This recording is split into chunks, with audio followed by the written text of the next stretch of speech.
Ke pasar malam beli sepatu. Assalamualaikum warahmatullahi wabarakatuh. Waalaikumsalam Waalaikumsalam warahmatullahi warahmatullahi wabarakatuh. wabarakatuh. Perkenalkan kami dari kelompok 3. Hal ini akan mempresentasikan hasil output riset penelitian mata kuliah psikometri yang berjudul Temperamental sebagai bentuk rasa malu pada remaja. Dosen pengampu Iredovani Reza MAC. MAC. Adapun anggota kelompok kami, yang pertama ada Ricky Febriansyah, yang kedua ada Muhammad Rofiudin, dan ada kedua teman kami dari Universitas Sriwijaya yang yaitu Muhammad Farhan Saputra dan juga Aina Sabrina. Nah, teman kami yang bernama Aina Sabrina ini maaf berhalangan untuk hadir pada Zoom kali ini. Baiklah, untuk mempersingkat waktu, langsung saja kita mulai presentasi hari ini yang akan dilakukan oleh teman kita, yaitu Ricky Febriansyah. Kepada Ricky Febriansyah, saya persilahkan. Oke, terima kasih untuk moderator atas kesempatannya. Saya Ricky Febriansyah, pemateri pertama. Dalam hal ini akan menjelaskan mengenai latar belakang masalah dari penelitian kami.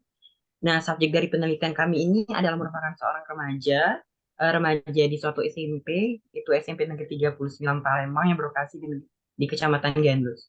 Nah, latar belakang masalahnya yaitu masa remaja ini kan merupakan masa peralihan dari masa kanak-kanak menuju dewasa.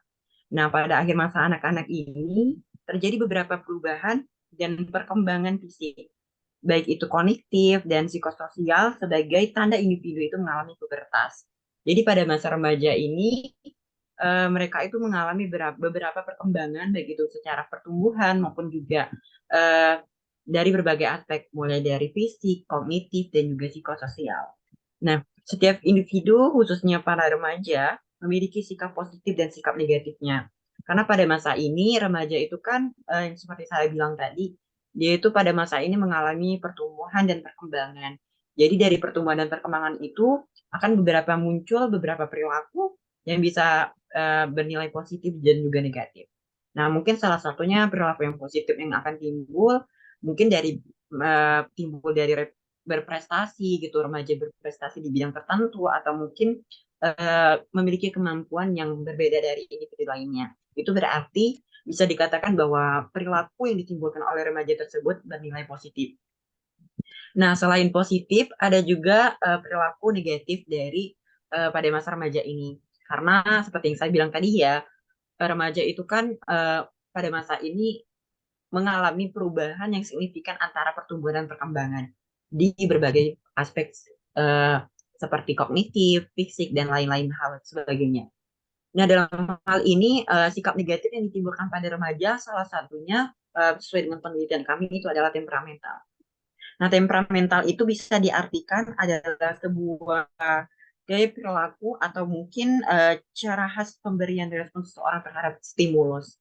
Misal nih, kalau misalnya ada temennya yang memberikan perilaku yang tidak spontan atau mungkin yang bisa mengganggu kepribadian seseorang, mungkin remaja pada saat ini bisa lebih mengeluarkan sifat yang lebih kayak temperamental. Contohnya kayak emosi, mungkin juga lebih bukan hanya emosi, tapi juga bisa terlibat mengenai kayak kesedihan dan hal lain sebagainya.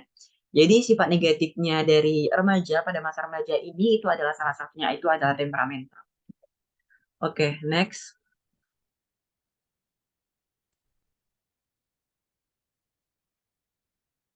Nah, salah satu bentuk dari temperamental itu kan udah otomatis ya bahwa temperamental ini bersifat negatif. Nah, contohnya mungkin bisa kita ambil contoh kayak perkelahian antara kelompok remaja. Mungkin pada beberapa kasus di Indonesia ini kan pada masa remaja itu kebanyakan remaja itu melakukan demonstrasi atau mungkin kayak perkelahian di tengah jalan kan kebanyakan kayak gitu ya. Nah, dari beberapa perilaku ini menunjukkan kalau misalnya itu merupakan contoh dari temperamental dari setiap individu yang dimiliki gitu. Jadi kegiatan seperti kayak demonstrasi atau mungkin kayak perkelahian di antara kelompok terus apalagi ya intinya kegiatan-kegiatan yang merugikan banyak orang itu merupakan salah satu wujud dari temperamental yang bersifat negatif gitu. Nah, ada juga kami menemukan kalau misalnya ada juga sebuah penelitian yang dilakukan di Chicago yang itu presentasinya itu 50 sampai 80% temperamen ini terjadi seminggu sekali dan 20%-nya terjadi hampir setiap hari dan 3 atau lebih temperamental terjadi selama kurang lebih 15 menit. Nah, dari penelitian ini kan udah kita lihat ya kalau misalnya di setiap negara itu pasti mempunyai beberapa kasus yang berpengaruh terhadap temperamental individu. Nah, dalam hal ini kan di Chicago, dalam hal ini dalam seminggu itu dapat terjadi beberapa sekali perkelahian di antara remaja. Nah, bahkan dalam seminggu itu juga tidak menutup kemungkinan kalau misalnya seharinya itu bakal terjadi sikap temperamental yang ditimbulkan oleh remaja ini. Misalnya seperti saya bilang tadi, kayak perkelahian atau mungkin dalam hal yang lainnya. Intinya temperamental ini bisa ke dalam hal yang negatif, itu berarti bisa merugikan banyak orang gitu, termasuk di lingkungan sosial. Nah, sedangkan di Indonesia tersendiri, biasanya itu mengalami ini dalam waktu 1 tahun, 23 sampai 83%. Nah, bukan hanya di negara luar saja yang mengalami beberapa kasus seperti kayak tawuran, mungkin temperamental, dan beberapa hal lainnya. Tapi di Indonesia juga sering terjadi mengenai perilaku-perilaku remaja yang seperti ini gitu. Kan di Indonesia itu juga sering terjadi kalau misalnya kayak kegiatan tawuran atau demonstrasi yang dilakukan oleh para remaja. Entah itu bisa juga disebabkan oleh beberapa faktor, mungkin dari faktor internal dan juga faktor eksternal, tetapi yang pastinya kasus tersebut sering terjadi di negara, khususnya di Indonesia maupun di negara luar. Nah, salah satu faktor penyebab dari temperamental ini dalam penelitian kami itu adalah rasa malu. Rasa malu atau shyness, menurut Corducci dan Gallen pada tahun 2009, itu diartikan bahwanya adanya ketidaknyamanan dan kehambatan perilaku yang terjadi jika terdapat kehadiran orang lain di dekatnya. Nah, bentuk shyness ini dapat ditunjukkan dengan diam, perasaan malu, muka menjadi merah, gagap, dan cemas. Nah, dari pengertian ini kan bisa disimpulkan kalau misalnya shyness itu bisa ditunjukkan dalam bentuk kayak muka menjadi merah, gagap, dan cemas. Tapi selain itu, uh, shyness ini juga bisa ditutupi daripada seorang individu gitu. Kalau misalnya seseorang individu itu memiliki rasa malu yang cukup tinggi, dikategorikan cukup tinggi, maka biasanya bukan hanya yang sikap seperti yang dijelaskan dalam hal ini ya. Dalam hal ini kan ditunjukkan kalau misalnya seseorang atau mungkin individu itu mengalami rasa malu, maka dia akan cemas, gagap. Nah, tetapi ada beberapa individu yang menunjukkan kalau misalnya dia memiliki rasa malu itu ditutupinya gitu. Jadi nggak terlalu nampak kalau misalnya dia memiliki rasa malu yang tinggi. Nah, bagaimana caranya? Terkadang individu itu menutupi rasa malunya dengan sikap temperamental yang dia miliki. Nah, selanjutnya itu adalah metode penelitian. Dalam hal ini, penelitian kami ini menggunakan metode kuantitatif. Menurut Adwar pada tahun 2001 menjelaskan bahwa pendekatan kuantitatif itu adalah pendekatan yang lebih menekankan pada analisis data numerik ya atau angka-angka yang kemudian dihitung dengan menggunakan metode statistik. Jadi dalam penelitian ini kami menggunakan metode kuantitatif di mana kami itu melakukan skala, menemukan skala dan menyebarkan skala tersebut kepada subjek penelitian kami di satu tempat penelitian dan kemudian kami akan melakukan analisis data menggunakan suatu aplikasi software. Nah, rancangan penelitian yang digunakan dalam penelitian kami itu bersifat korelasional. Korelasional itu berarti memiliki dua variabel dalam hal penelitian ini yang memiliki salah satunya itu ada keterkaitan atau mungkin hubungan di antara variabel tersebut. Nah, dalam hal ini variabel itu ada dua, variabel independen dan juga variabel dependen. Nah, dalam penelitian ini yang disebut sebagai variabel dependen itu adalah temperamental dan variabel independen itu adalah rasa malu sendiri. Jadi dalam penelitian ini kami memiliki dua skala atau mungkin dua variabel. Variabel pertama itu adalah temperamental dan variabel kedua itu adalah rasa malu atau shyness. Nah, skala penelitian pada variabel rasa malu ini bernilai atau berjumlah 15 item, dan sedangkan temperamental itu berjumlah 20 item yang sudah diuji reliabilitas dan validitasnya. Jadi setelah kami menentukan tema dari penelitian kami mencari skala yang berhubungan dengan variabel kami, yaitu rasa malu dan temperamental, di mana masing-masing variabel ini dan skala ini tuh udah diuji reliabilitas dan validitasnya. Nah, selanjutnya itu dari saya akan menjelaskan mengenai subjek penelitian ini. Penelitian kami itu, subjek penelitiannya itu adalah siswa-siswi SMP Negeri 39 Palembang yang berlokasi di Kecamatan Gandus. Dan dalam hal ini kami itu menggunakan teknik purposive sampling dalam menentukan subjek penelitian atau mungkin sampel dari penelitian kami. Apa yang dimaksud dengan teknik purposive sampling? Jadi teknik purposive sampling itu merupakan suatu teknik yang dilakukan sedemikian rupa untuk mendapatkan sampel dari suatu penelitian. Tetapi bedanya teknik ini kami itu udah menentukan kalau misalnya subjek penelitiannya itu harus ini gitu. Jadi udah tahu kalau misalnya apa yang kami dapatkan dari subjek tersebut, output yang kami dapatkan itu sesuai dengan yang kami inginkan. Itu yang dimaksud sebagai teknik purposive sampling. Nah, dalam penelitian ini kami menggunakan teknik purposive sampling dan untuk subjek penelitiannya itu rentang usianya itu 10 sampai dengan 17 tahun. Nah, dari subjek penelitian ini kami melakukan prosedur penelitian yang pertama itu melakukan riset dan observasi terhadap satu tempat penelitian tersebut. Setelah itu kami melakukan menyebarkan skala penelitian itu melalui hybrid. Hybrid itu setengah online dan setengah offline karena di sekolah ini mempunyai aturan kalau misalnya siswa itu tidak boleh membawa handphone pada saat jam pelajaran. Jadi kami menggunakan sistem hybrid, jadi dilakukan secara online dan juga offline. Nah, apabila setelah mendapatkan sampel dari penelitian ini melalui skala penelitian tersebut, kami menggunakan aplikasi software GISP untuk menganalisis data. Mungkin itu saja yang dapat saya sampaikan. Saya kembalikan ke moderator. Terima kasih atas penjelasan yang diberikan oleh Saudara Ricky Febriansyah. Yang selanjutnya yaitu ada hasil penelitian yang akan dijelaskan oleh Saudara Muhammad Rofiuddin. Saudara Muhammad Rofiuddin, saya persilahkan. Oke, baik. Terima kasih, moderator. Jadi di sini sudah terdapat hasil penelitian dari pengujian yang telah kami lakukan di salah satu sekolah yang telah kami lakukan riset. Di sini telah terdapat tabel mengenai statistik deskriptif hasil daripada skala yang telah kami bagikan. Di sini terdapat dua variabel. Yang pertama itu tadi ada rasa malu, dan yang kedua itu ada temperamen. Jadi di sini kita melihat bagaimana sih rasa malu itu mempengaruhi temperamental yang dimiliki para remaja yang ada di sekolah tersebut. Jadi di sini itu terdapat dua subjek. Yang pertama laki-laki dan perempuan. Laki-laki di sini berjumlah 79 dan perempuannya berjumlah 124. Total responden yang ada dalam penelitian ini berjumlah 203 responden. Yang pertama kita lihat dulu pada variabel pertama. Kita lihat pada rasa malu itu nilai rata-ratanya itu di sini sebesar 60,215.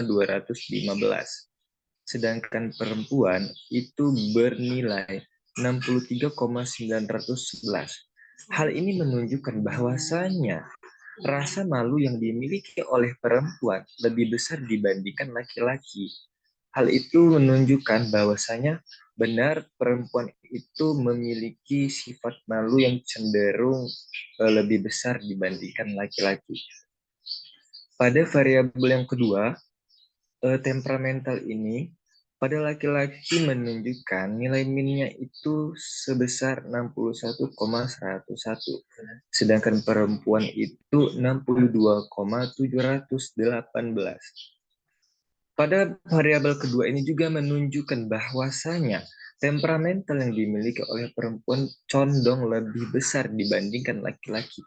Maka kesimpulan yang dapat kami simpulkan pada hasil penelitian ini yaitu laki-laki cenderung lebih tidak memiliki rasa malu dibandingkan perempuan. Sedangkan perempuan pada rasa malu itu lebih besar dibandingkan laki-laki. Sedangkan pada temperamentalnya, laki-laki itu pada tahap temperamentalnya itu lebih condong rendah dibandingkan perempuan. Sedangkan perempuan rasa temperamentalnya itu condong tinggi. Hal ini dapat dipengaruhi oleh berbagai macam aspek. Contohnya yang pertama itu dapat dipengaruhi oleh aspek pola asuh yang diberikan oleh kedua orang tua. Karena pada dasarnya setiap anak dan remaja itu sekolah atau pendidikan pertamanya itu dari keluarga, berasal dari keluarga.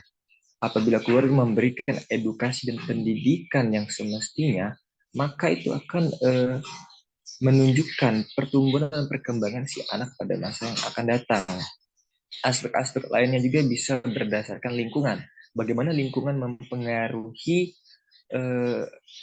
rasa malu dan temperamental yang dimiliki oleh anak. Apabila si anak ini tidak terjaga atau tidak dapat melindungi, memiliki barrier sendiri terhadap lingkungan yang negatif, maka hal itu akan lebih condong kepada temperamental yang tinggi, sehingga si anak tadi, seperti saudara Rick yang telah dijelaskan, akan dapat banyak merugikan orang-orang di sekitarnya, dan cenderung memiliki rasa malu yang lebih tinggi dibandingkan anak-anak lainnya. Kita dapat lihat kenapa anak-anak di luar sana itu banyak sekali melakukan aksi tawuran, aksi geng-geng motor. Dan berdasarkan hasil penelitian, anak-anak tersebut berasal dari keluarga yang baik-baik. Hal itu menunjukkan bahwasanya lingkungan dan peran keluarga atau pola asuh keluarga atau orang tua itu berpengaruh besar terhadap pertumbuhan dan perkembangan anak baik secara fisik dan mental. Oke, next moderator. Oke, jadi di sini terdapat korelasi atau hubungan antara rasa malu dan temperamental.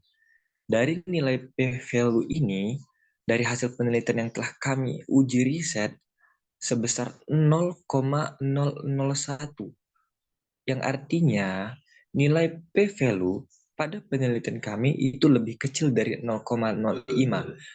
Apabila hasil penelitian itu lebih kecil dibanding 0,05, maka data tersebut dapat dikatakan valid atau bernilai positif. Yang kedua, tabel di sini menunjukkan bahwasanya apakah data ini bersifat normal. Data dapat dikatakan bersifat normal apabila nilai P-nya berada di atas 0,05. Dari hasil penelitian kami ini menunjukkan bahwasanya nilai P itu bernilai 0,612. Hal ini menunjukkan bahwasanya nilai hasil penelitian kami ini bersifat normal. Kesimpulan dari hasil penelitian kami ini, data yang telah kami ambil berdasarkan uji validitas dan reliabilitasnya bersifat valid dan normal. Oke, terima kasih kepada moderator. Terima kasih kepada Saudara Muhammad Rufi Udin atas penjelasannya. Yang terakhir, penjelasan dari Saudara Muhammad Farhan Saputra. Kepada Saudara Muhammad Farhan Saputra, kami persilahkan. Baik, terima kasih moderator atas kesempatannya. Nah, selanjutnya dari hasil penelitian kami memberikan rekomendasi kepada sekolah dan orang tua. Yang pertama, bagi pihak sekolah harus lebih memberikan arahan kepada siswa-siswi berupa nasihat ataupun seminar supaya siswa-siswi dapat selalu ke dalam hal positif dan nantinya akan berpengaruh juga bagi kehidupan dan motivasi belajarnya. Sebagai wali dari siswa-siswi di sekolah juga seharusnya dapat mendengarkan dan memberikan solusi terkait permasalahan yang dialami siswa. Selanjutnya sebagai orang tua yang merupakan pendidik pertama bagi sang anak, seharusnya bisa lebih mengontrol akan perilaku dan keseharian dari siswa-siswi tersebut. Orang tua harus menjadi tempat yang ternyaman bagi anak untuk dapat menceritakan semua permasalahan yang terjadi dalam hidupnya. Baik, terima kasih. Selanjutnya saya kembalikan kepada dia. Baiklah, terima kasih kepada Saudara Muhammad Farhan Saputra atas pemaparan materinya. Baiklah, berakhir sudah presentasi dari kelompok kami, kelompok 3. Apabila ada yang ingin bertanya dan memberi saran, boleh dicantumkan di YouTube yang akan kami share. Baik, terima kasih. Saya akhiri. Wassalamualaikum warahmatullahi wabarakatuh. Waalaikumsalam warahmatullahi wabarakatuh.